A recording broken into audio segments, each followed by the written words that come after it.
First of all, it's always great to present to such a global audience. And obviously, we have a lot of people that are with us today. So, not surprising, it's an incredibly exciting topic.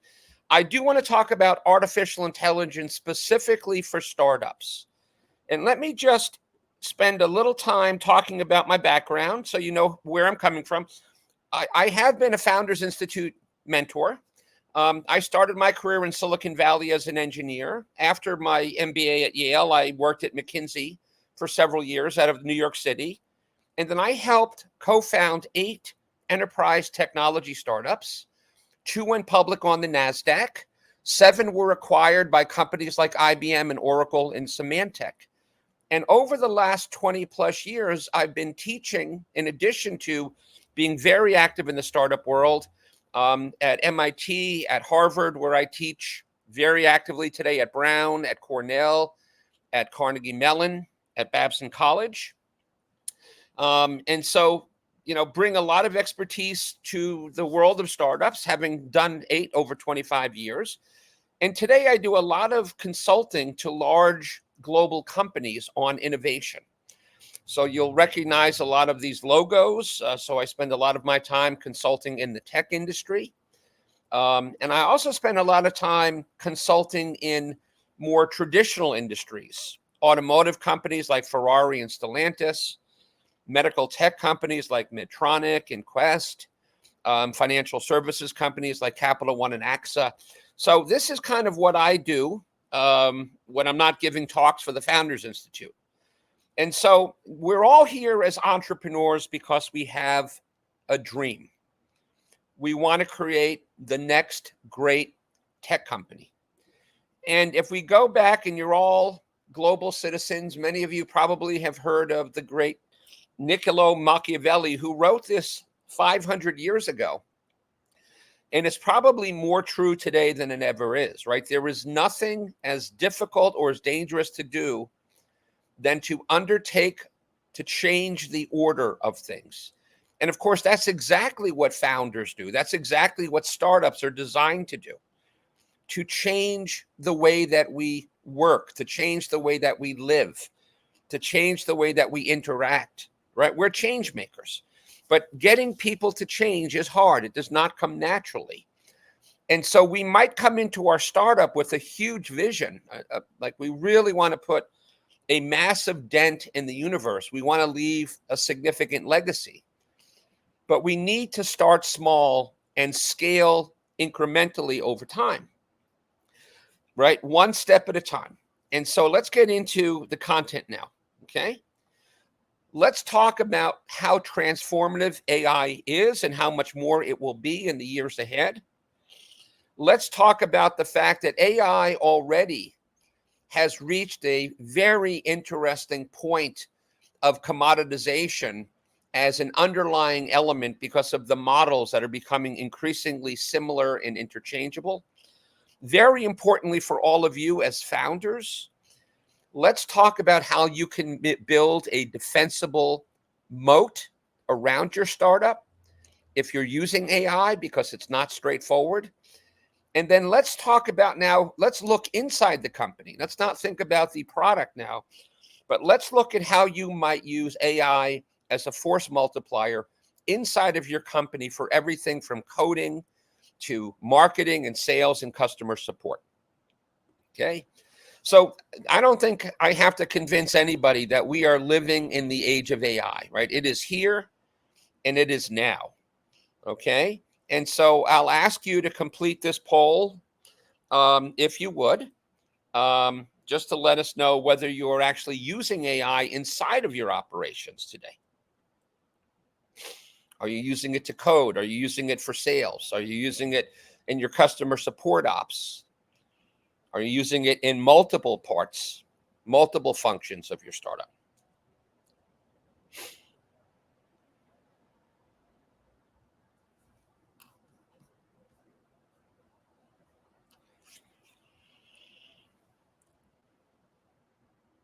And so, Amelia, I don't know if you're able to share the results, but I'm going to keep moving forward, right? And so this is a fascinating chart. Some of you, I hope many of you know the Gartner Group.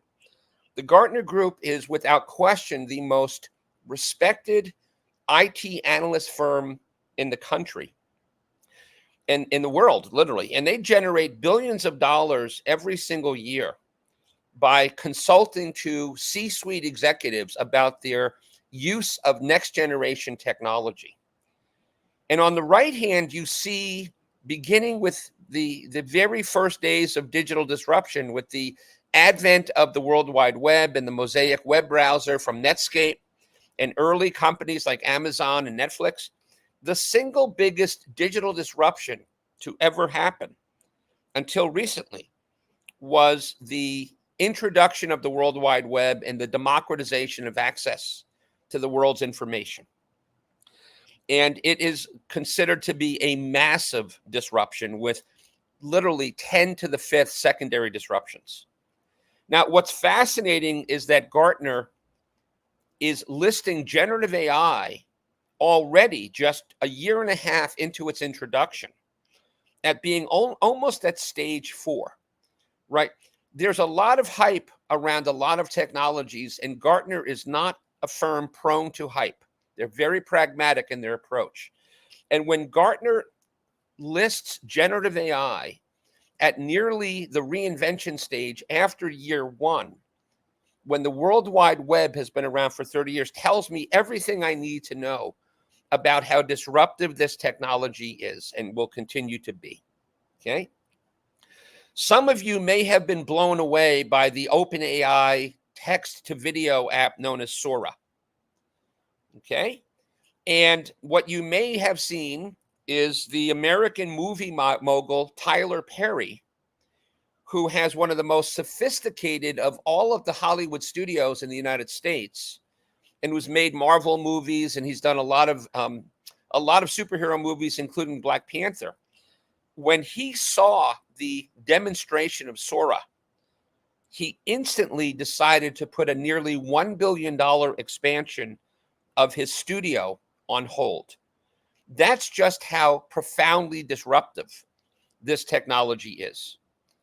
And so, of course, distribution of funding is never equal, right? Nearly $4 billion went into 240 deals in the US.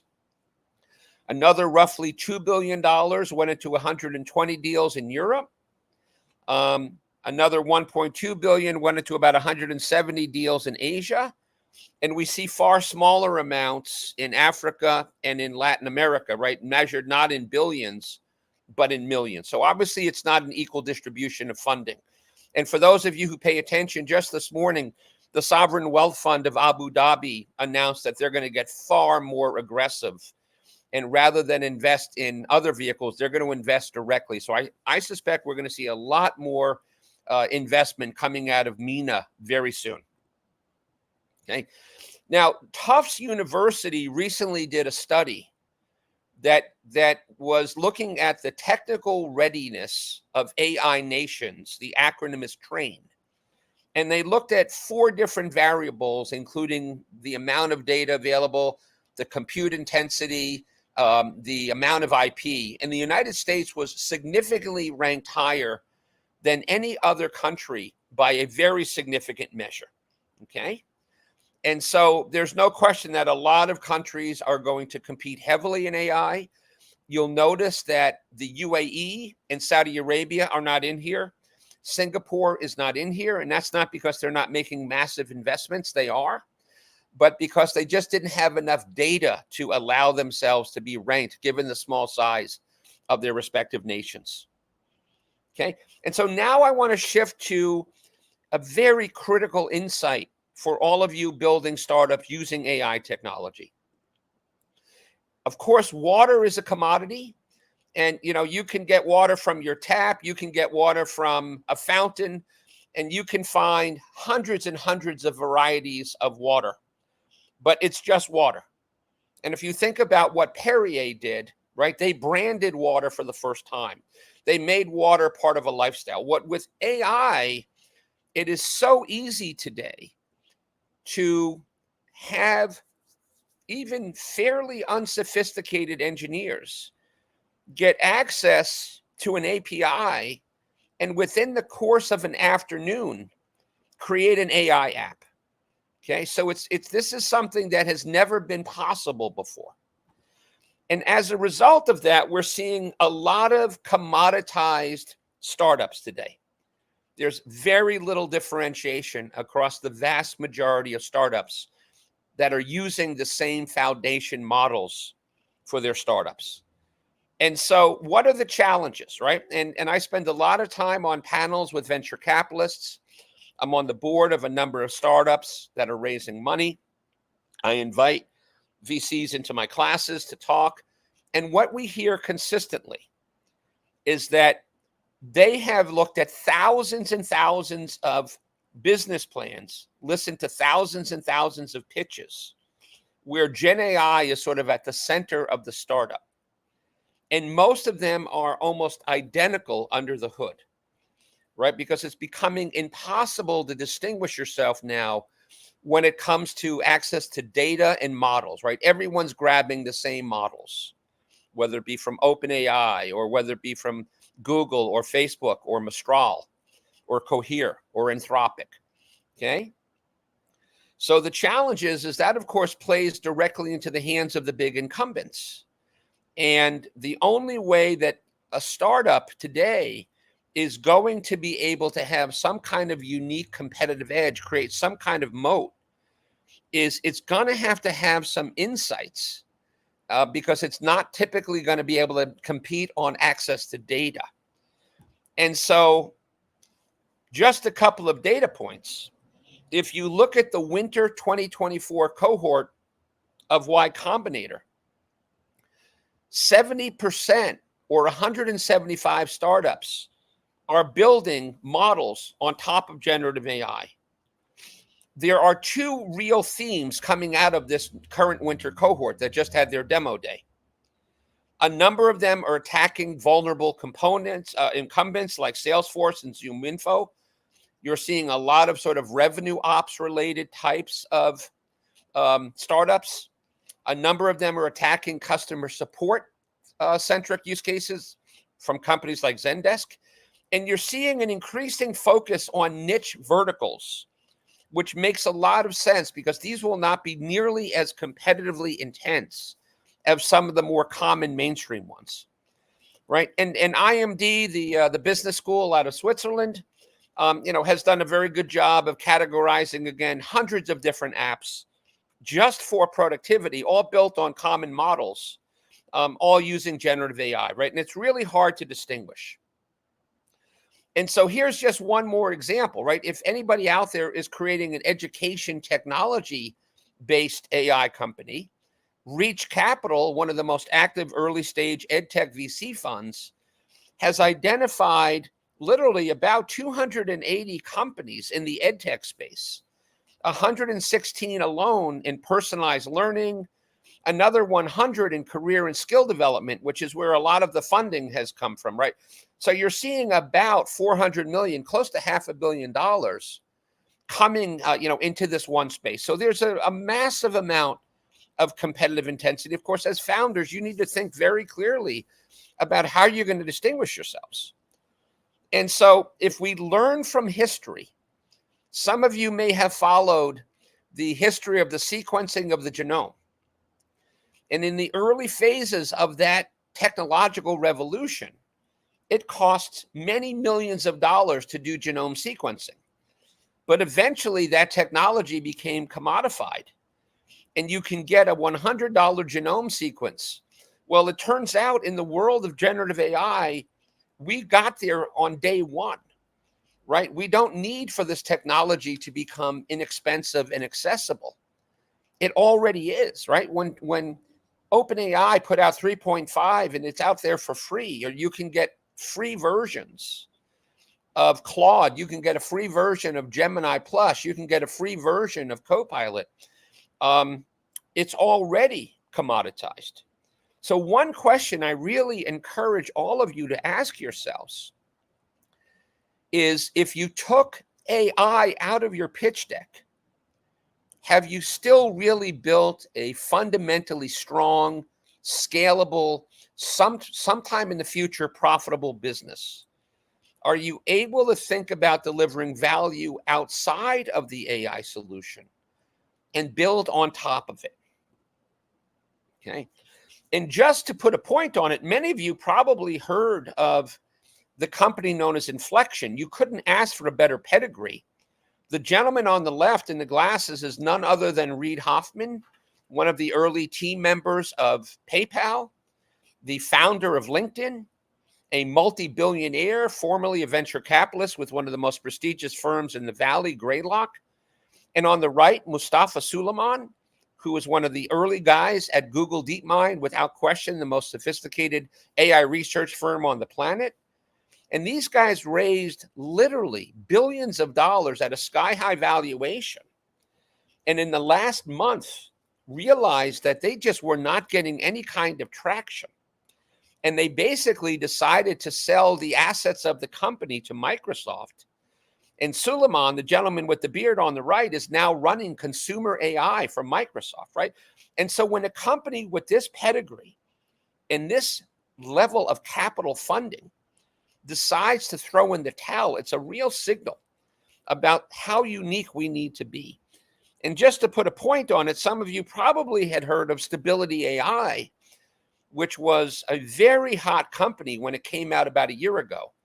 They had just a $1 billion Series A, okay? And they were competing with Midjourney and DALL-E, right? This was a text-to-image company. And they've been having a lot of challenges. They've really struggled, even though they were using an AI-based model, to get any kind of significant revenue traction. And the CEO and a lot of the leadership team quit. And this company is in serious jeopardy. So all of this is to make the point that we need to be very focused about how we're going to create differentiation. Because let's face it, if a startup can't create differentiation, there's no reason why a customer won't go buy from an incumbent. It's a much safer choice. Okay? So what is a business moat or a competitive advantage, and how do you identify them? Well, let's look at some opportunities, okay? McKinsey came out in January and said that generative AI is the single highest priority for global CEOs this year, 2024, okay? Secondly, right, I'm a judge in the MIT CIO Leadership Awards, and every year I get to look at plans that CIOs are submitting to be able to be named the CIO of the year. And every single plan I looked at, it was very clear.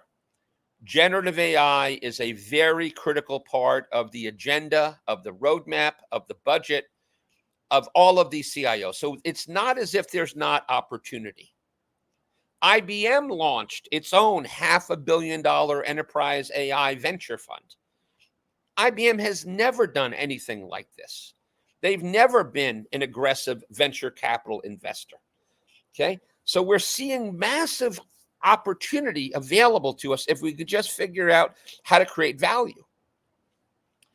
And so what are the implications for startups? Right, you're going to need to have a very clear, very validated vision and perspective on how you're going to win. And I'm looking at the green emoji on the right here. Okay, you're going to need to give your prospects a very big why. Why work with me? What is it that I'm bringing? What insight do I have that others don't? Okay, and so it's going to require you to think very holistically about not just the product, but where is distribution going to be an advantage? How do you create unique branding? How do you create unique messaging and marketing and go to market and pricing and customer service? And the beauty is generative AI can help you with all of those different things. And so I got to believe that all of you know lean startup methodology and you understand the value of the lean value canvas and constantly iterating on getting a good problem solution fit. This is foundational for any founder. I hope that all of you know the value pyramid that was created by Bain, one of the world's great strategy consultancies, and understand that there is a B2C as well as a B2B value pyramid. and there are multiple levels. Think of this as Maslow's hierarchy, but only for, creating value in the startup space. And of course, the higher in the pyramid that you are at delivering value, the more likely that you are to be able to really get the attention of a customer and to have some kind of sustainable differentiation. And I also hope, because this is critically important today, is that you are well versed in the world of human-centric design, or what some people call design thinking. This is a process that has really allowed companies to get to the essence of what customers care about. Really, the very first commercial practitioner of this was none other than the late, great Steve Jobs. And it is the mindset of design thinking that allowed Apple to kind of create the very unique and long sustainable differentiation that they've had in the market over a period of 40 years, right? So these are just critical methodologies that if you're not familiar with them, you need to become. If you are, but you're not really expert in using them, you really need to do so, okay? And so what is the winning formula today for a company building on top of a data model? So obviously the data plus the model is a selection criteria that you're going to make. Some of you may choose to go with an open source model from Facebook or from Mistral, or now from Grok, right? The company known as XAI from Musk. Or you may decide to go with a proprietary model from OpenAI or Anthropic or Google. And that's a very small part now, because those are more or less the same, right? But of course, the user experience. How are you creating a world-class experience for your users? Think about the new search engine called Proximity. I don't know how many of you are using it, but to me, Proximity is a brilliant new approach to search, because it just gives me the answers I want. I don't have to scroll through line after line of advertisement and snippets and all kinds of other related junk that just gets in my way. And it provides all of the sources to all of the reference documents that I need, right? It's a brilliant user experience. And I've more or less stopped using Google search as a result of it, okay? One of the cool things about the company known as Proximity is, they're working concert with this fascinating new AI device called the R1 Rabbit that some of you may have seen. That was really the most compelling announcement at the 2024 Consumer Electronics Show, and is going to be shipping starting next week around the world, right? So these distribution agreements are critical. And so how do you create a very clear perception of value to your customers? Thinking about those value pyramids I just showed you. And this is really where the founding team needs to have a diverse set of perspectives. Of course, you need the hacker, the techie. You need the hustler, the commercial person who's out in the market. And you need what is that third H, which is sometimes called the hipster or the designer, right? You need to bring all of those perspectives to your strategic product direction, okay? Now, clearly, most of you are not going to be working down at the data or the infrastructure or the foundation model, right? This requires billions or tens of billions of dollars of capital. And your opportunities lay at the app level, or of course, we're moving into the era of autonomous agents. And there's huge opportunity for startups to start to create some really compelling end-to-end agent type of experiences for your users, okay? Where do you look for opportunity to distinguish yourself? You can look for it starting at the top within the business model. Can you provide information-based service extensions to existing applications? Can you bring AI to existing multi-sided platform businesses, right? Can you use AI to create much better experiences like Proximity has done? Can you provide access to customer intelligence with real insight? Create more emotion. I'm working with a startup right now that's creating more of an emotional experience around the use of social media, right? There's an endless opportunity for each of you to create some unique value, but it's going to require a lot of heavy thinking, okay? And so now I'm going to pivot to the second half of my presentation, which is how do we now bring in AI into our startup to optimize our operations, okay? And so let me just start off with a really interesting prompt. Many of you probably have heard of the great Wharton professor, Ethan Mollick. He's been doing a lot of publishing around AI. This was a prompt that he gave to his students in a Wharton entrepreneurship class, right? And he basically is asking his students to come up with understanding potential problems and corresponding solutions that would be for people who make less than $50,000 a year or in a certain age demographic, and then coming up for interesting ideas for the company. And here's what happened, okay? The MBAs were competing directly against ChatGPT. The MBAs were asked to come up with 200 ideas. ChatGPT was asked to come up with 200 ideas. So in total, 400 ideas. And what they then did is they went out and they used customer intent to purchase surveys. And they were able to take those 400 ideas and narrow them down to the top 10%, the 40 best. And guess what happened? 35 of the top 40 ideas actually came from that very simple ChatGPT prompt. Only 5 came from students. And so there's a couple of very important implications for all of you in the audience today. The first is that because of the massive amount of data within ChatGPT, it's going to have context and perspective that no human could ever possibly have, okay?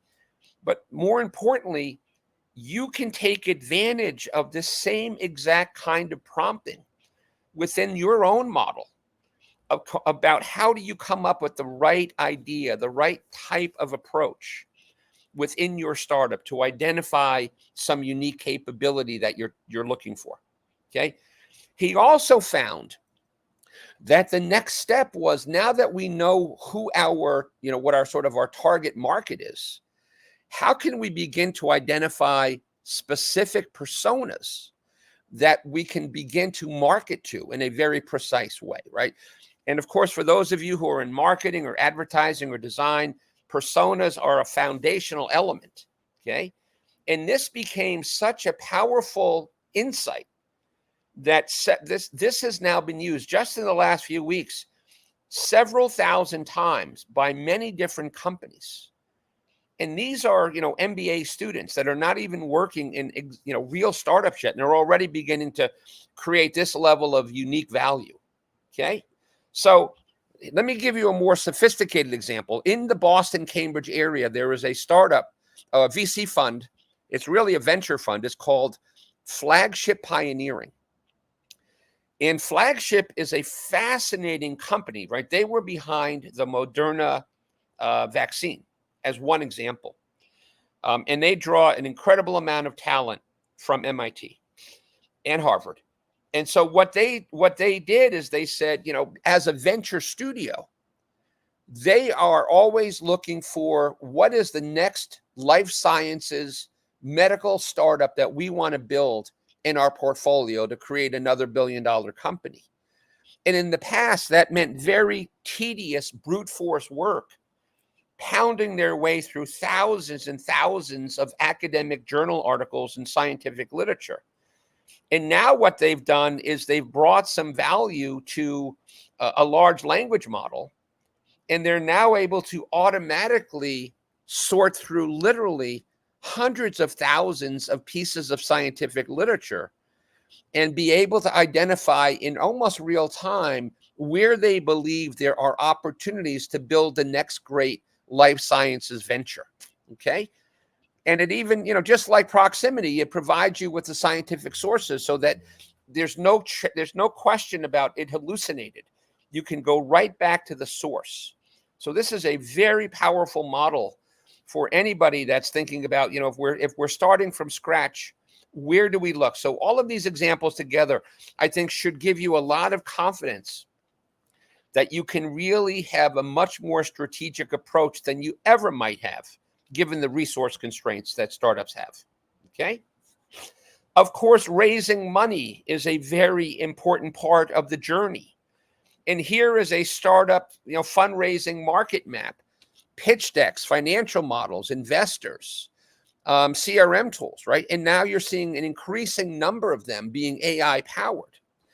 And here's another example from what's happening in the real world. A group of students were asked to give pitches in the same Wharton classroom at the end of a semester. And the people that was listening to the pitch, one was the professor of entrepreneurship.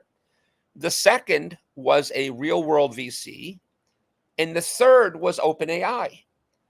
And people were communicating, right, using multimodality. They were speaking into what was called Open Whisper. And OpenAI was listening in real time and doing its research and providing incredibly valuable feedback. The VC and the professor both said this feedback is extremely informative and realistic. So imagine as you're preparing your pitch to get into an accelerator, to go out and raise a seed round or an angel round. Imagine having the opportunity to just, speak your pitch directly into a large language model and get feedback. How much more prepared you're going to be when you go out and do that. Okay. So let's talk about some use cases, some other use cases now that we're getting beyond sort of the foundation of your startup. Okay. McKinsey put together this chart. And what you're seeing is that there are some universal cases, marketing and sales, customer operations, and software engineering that work pretty much across every major industry. These are really the ones that, we're seeing a tremendous amount of early success with. Okay. And so let's talk about software engineering, which is considered one of the, I think, most impactful use cases.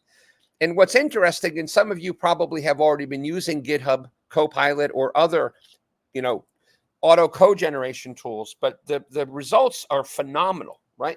So right now, about 1.5 million developers are using GitHub Copilot every single day. Okay. And what is and it's not just junior coders. You may not know the name Andrej Karpathy, but he is a living legend in the Valley. He got his PhD from Stanford. He was a senior researcher at Google DeepMind. He ran robotics at Tesla, and he was a senior researcher at OpenAI. And he said that he is writing 80% of his code now on GitHub Copilot with 80% accuracy. So think of Andrej Karpathy as sort of the LeBron James or the Caitlin Clark of coding. And if it's good enough for this guy, it should be good enough for anybody else on the call. Okay. And there's obviously a lot of other variations that you can get. It's one of many, but of course, a very well-known one because it's built on top of OpenAI. And so what are we seeing here? Well, this is really where it gets fascinating. Generative AI is dramatically reducing the amount of time it takes to complete tasks. I don't know if I've ever met a coder that likes doing documentation. Well, the good news is OpenAI's GitHub Copilot allows you to reduce the amount of time it takes to document your code by up to 50%. It reduces the amount of time it takes you to generate clean code by 35 to 45%. Code refactoring, of course, is a much more sophisticated activity. This is when you are really going back and you were, making your code a lot more efficient. And it takes a lot more of an architectural mindset and a lot more of a sophisticated approach to do that. And yet you can reduce the amount of time it takes to refactor your code by 20 to 30%. Now, here's where it gets really interesting.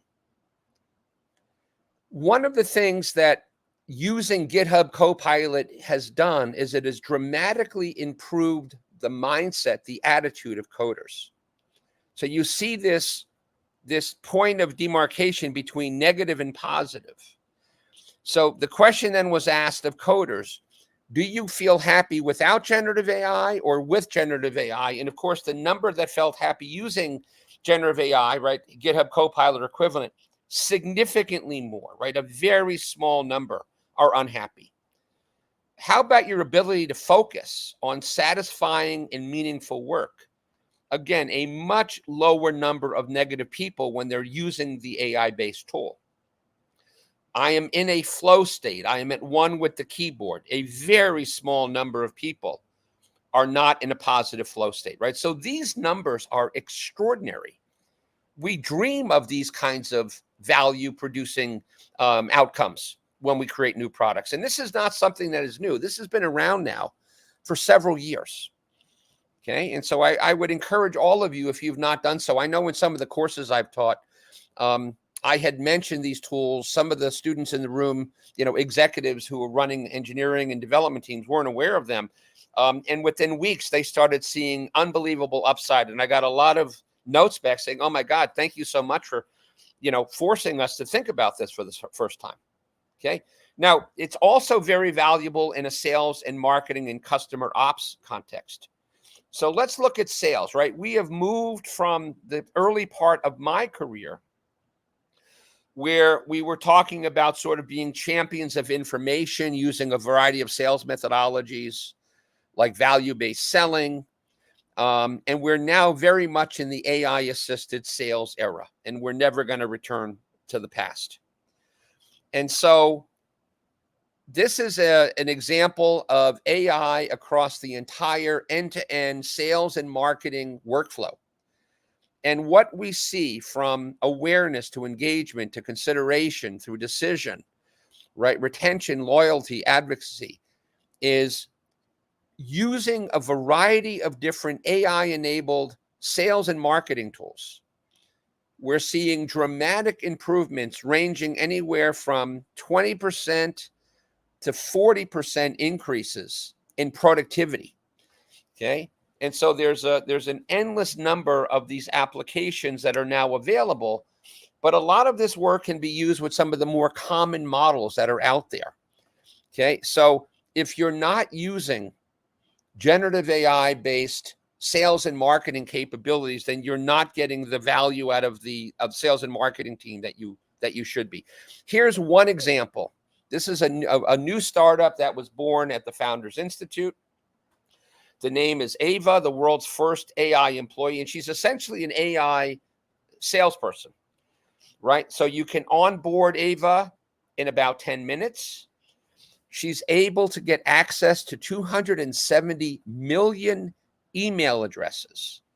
She's able to ghostwrite and send thousands of these sales emails at a time. And when you get a response, able to book those meetings directly into your calendar. Now, I started using a very early version of Ava about 7 years ago in one of my startups. And I will tell you, it was pretty effective 7 years ago. So this is something that I think is just such a force multiplier for startups to, and I'm not advocating that you use any one, but I just think they've done a really good job of messaging what the value is of this tool. Okay. Klarna. Some of you may have seen Klarna. Klarna just came out recently. Klarna, of course, many of you may know, is a buy now, pay later fintech app. And they're live in 22 markets around the world. They built a chatbot on top of OpenAI for customer support. In the first month, they reported that they literally had that Klarna performed the work of 700 full-time equivalent customer service agents, okay, out of their 3,000. It engaged in 2.3 million customer contacts in 1 month. So it handled 2/3 of their customer service interactions. And they got a higher level of accuracy. They saw a 25% reduction in repeat inquiries. They reduced resolution time from 11 to 2 minutes. Wow. That is mind-bending, okay? And then marketing. Okay, we're seeing more and more across. This was a study done by BCG across the world. And marketing executives are very, very aggressively using AI, right? Marketing has become a very technically sophisticated function, very data-driven function. So they have been really early adopters in the use of AI, and the number of use cases that are very high impact, from lead ID to marketing optimization to personalized outreach, right? All of these have very significant impact already today. Okay. And I'm going to skip over a couple of these things. And what I want to show you now, some of you may know Rosie.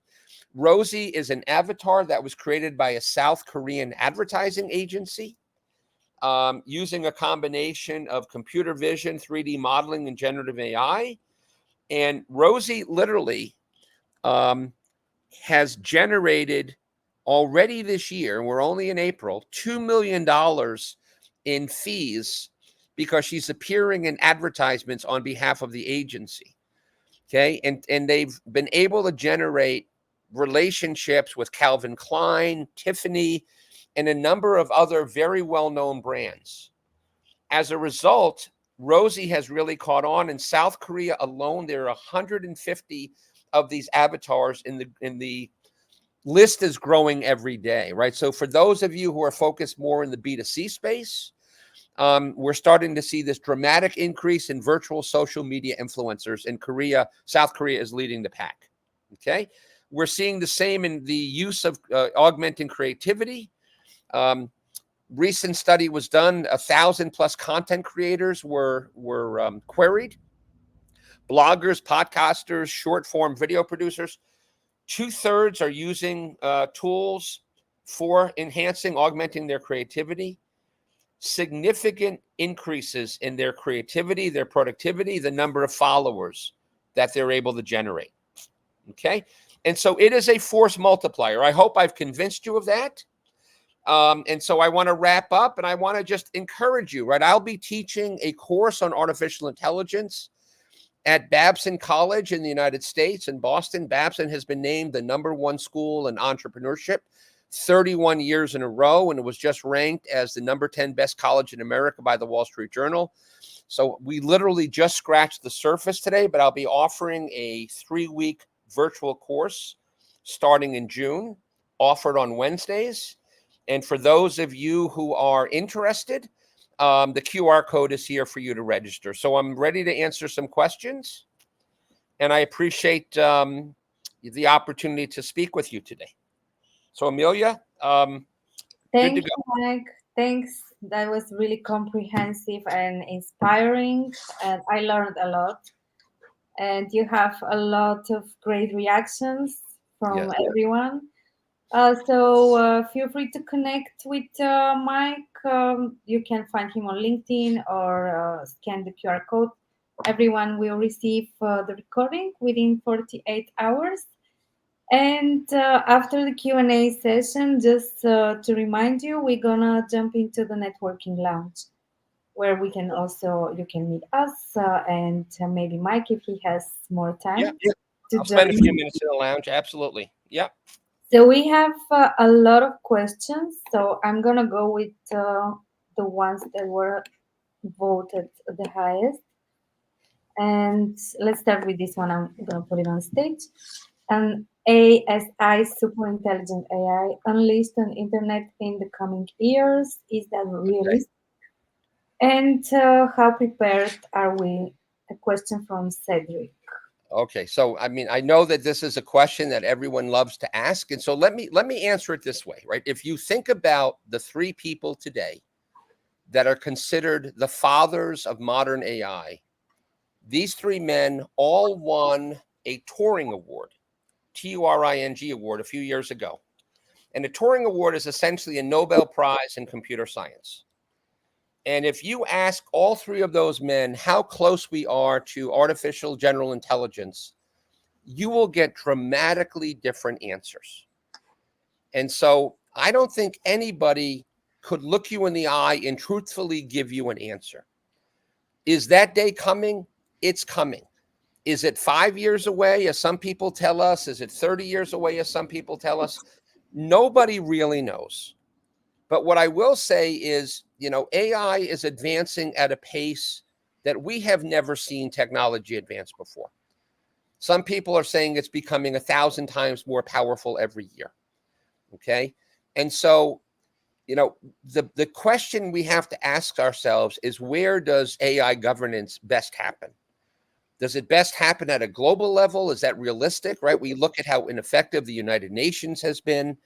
We look at how challenging it has been just to get countries within the same region to agree on anything, right? So this is a very, very challenging area. I just gave a TED Talk 2 weeks ago on AI at Babson.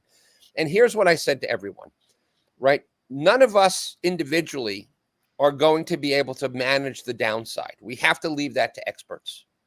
We need to focus on the upside, right? We need to make the world a better place. We need to help grow our startups. We should be focusing on how AI can make the world a better place, and let policymakers and regulators focus on managing the downside. I think there's nothing else that can be done there. Thank you. That's a great motivation. And we're running into the next question.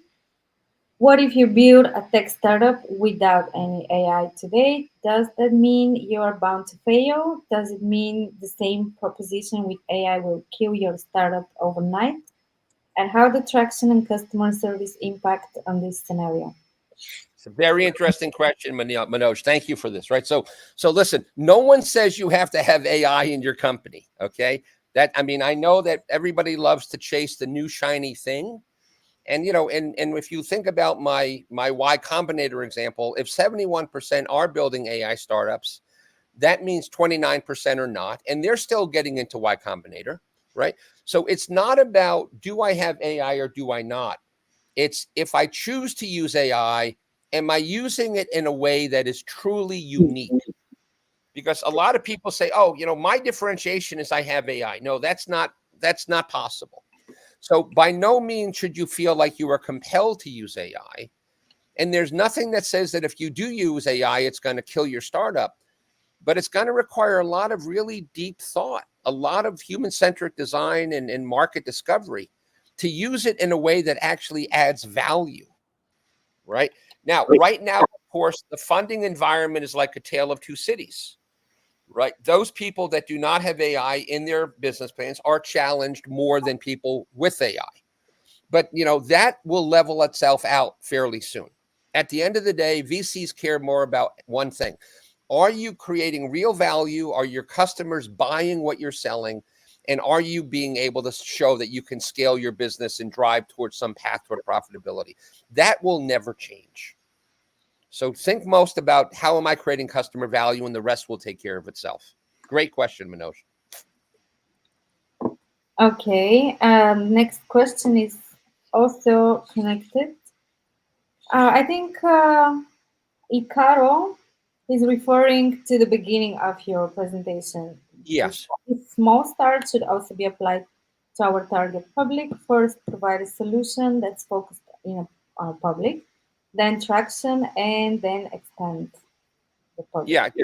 Carol, that's exactly right. So when I say start small, right, I want you to have a very big vision, right? Every founder needs to believe that they're going to create something meaningful and impactful, but you can't do that, right? Rome was not built in a day.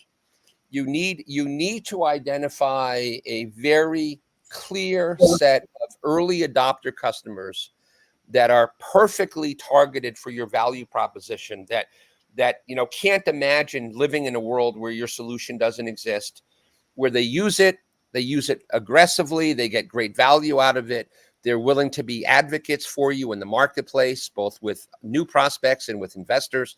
And when you build that core foundation, that solid foundation, then you expand from there. Right? You don't try to do it overnight, right? Even Airbnb or Uber, two companies that went global, right? They both started, right? Uber started in one zip code in San Francisco.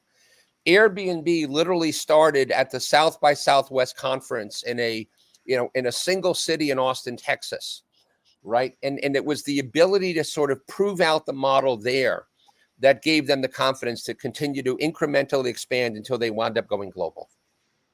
That's just best practices. Thanks for this answer. Next one is on marketing. So how can brand marketers effectively reach and work with emerging companies to create these points of differentiation? where are these connections happening? Question by So, Emily. yeah, very interesting company, Emily. Question, and so I assume, Emily, if are we able to hear Emily? Can I ask her a question? Will she be able to respond to me or not? She can respond in the chat.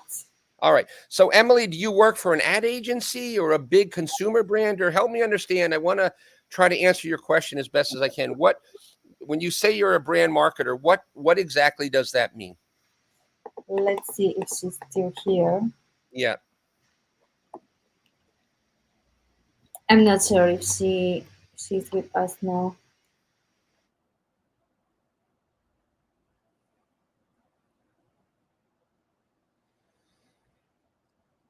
All right. Well, anyway, I'm going to try to answer it quickly, and since she may not be here, but for those of you who care, right? If you're working for a big brand, right? A lot of big brands have created their own partnerships with emerging startups, right? I mean, startups love working with big brands because it expands their reach. It gives them a high level of endorsement value.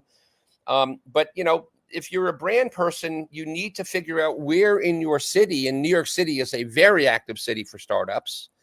You need to go out and network, right? You need to go to these startup events, whether they're lunchtime events or evening events or conferences. And, it should be very straightforward, right? These events are broadly marketed and advertised. And let me tell you, the founders would love to work with big known brands. So I think it's a very straightforward thing to do. If you want to do it, it's totally possible. Now, I keep seeing your LinkedIn is not working. Is that being directed at me?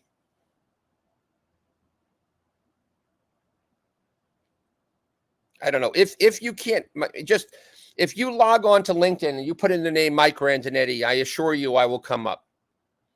Okay, but this is my correct LinkedIn address. If people are struggling with my LinkedIn, I'm not sure who. I've seen a few times your LinkedIn is not working. Okay, great. So someone said it worked. Great. Okay.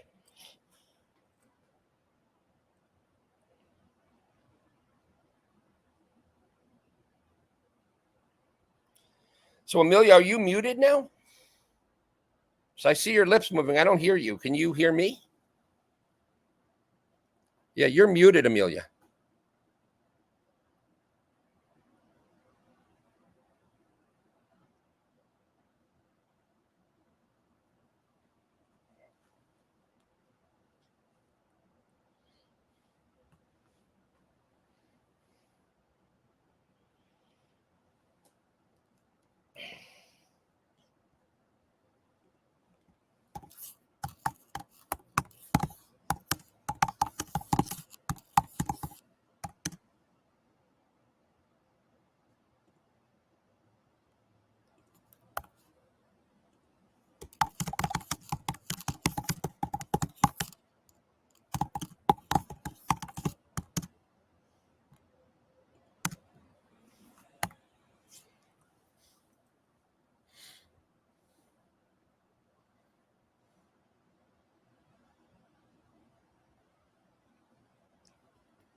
Amelia?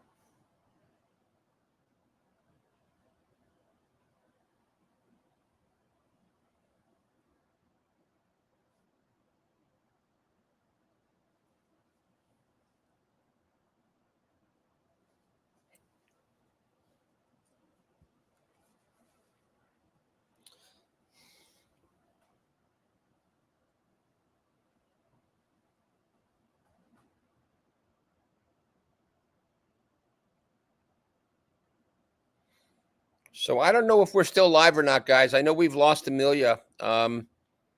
So I don't know whether we will continue here or not.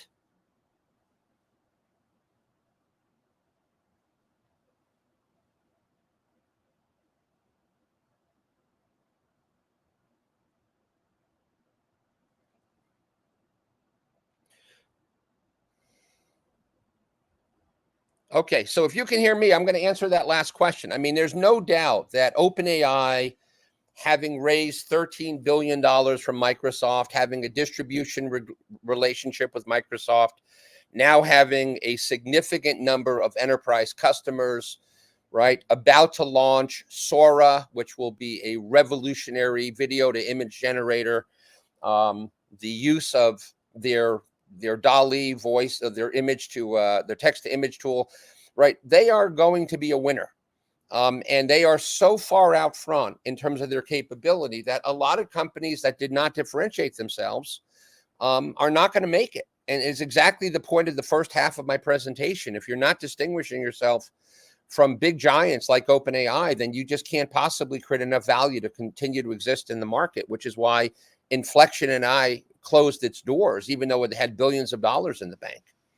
So, Amelia, I know we've had some tech issues here. I know we're well beyond the time. So how do you want to proceed? We're right on time. So thank you so much for joining us today. It was an amazing presentation. We're going to cut the technical issues out and we're going to make a great video that everybody can find on YouTube. And we're also going to send it to you. So join us at the lounge and connect with Mike, and also don't forget to attend our next event. Mike, do you have something else to say? No, just I'll make an appearance in the lab, and you'll automatically bring me into the lounge. Then that's something you'll be able to do, okay? And if you found this interesting, and it looks like a lot of you did, then please take a look at the course. I think you'll have a chance to have a lot of experiential learning, and in the Babson course, and a lot of it will be very much applied to the startup world, which is where we all live. All right. And Amelia, thank you for doing a great job of moderating. I appreciate it.